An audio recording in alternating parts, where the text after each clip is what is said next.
We provide you the platform to turn your dreams into reality. Give wings to your aspirations with KR Mangalam University. Iran युद्ध के बीच US की नई चाल, Japan में तैनात करेगा fighter jets, 48 F-35 fighter jets करेगा तैनात। चीन, रूस, उत्तर कोरिया की बढ़ी टेंशन। ईरान युद्ध के बीच अमेरिका ने एक बड़ा फैसला लिया है। अमेरिका ने एशिया में चीन, नॉर्थ कोरिया और रूस के नजदीक अपनी वायुसेना की ताकत को बढ़ाने के लिए एक बड़ा कदम उठाया है। अमेरिकी वायुसेना ने उत्तरी जापान में स्थित मिसावा एयरबेस पर अपने 5वीं पीढ़ी के लड़ाकू विमान तैनात किए हैं। पहले परमानेंट F-35A को तैनात करना शुरू कर दिया है।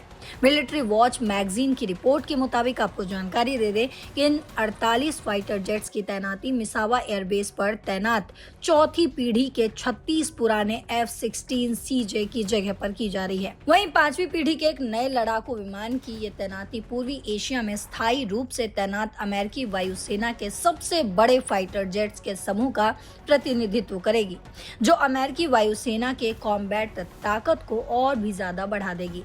विशेष तौर पर रूस, उत्तर कोरिया और चीन के दूर पूर्वी इलाके के नजदीक।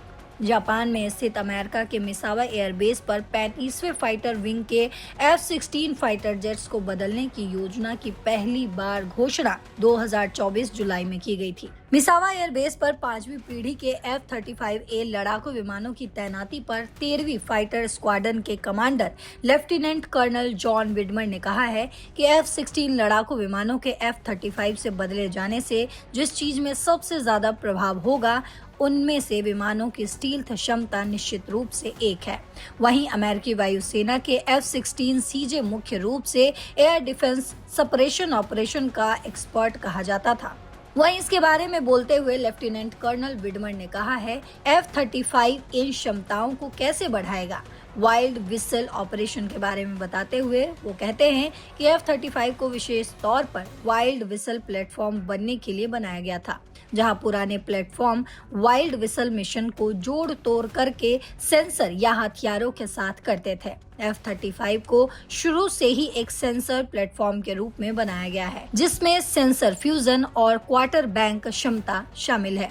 वो आगे कहते हैं कि हमारे सेंसर पैकेज की मदद से हम खतरे का पता लगा सकते हैं और दुश्मन के बनाए किसी भी खतरे को आसानी से मैनेज भी किया जा सकता है। ये लगातार अपडेट हो रहा है और जैसे जैसे हम आगे बढ़ते हैं, ये वैसी जगह बन गई है जहां अगर कोई युद्ध की परिस्थिति बनती है तो मैं जाने की स्थिति में रहना चाहता हूं। तो ये बड़ी खबर ईरान युद्ध के बीच सामने आई है, जहां अमेरिका अब जापान में 48 F-35 फाइटर जेट्स तैनात कर रहा है। लेकिन देखना होगा कि क्या इसका असर ईरान, इजराइल और अमेरिका के बीच चल रहे युद्ध पर भी पड़ता है या फिर नहीं।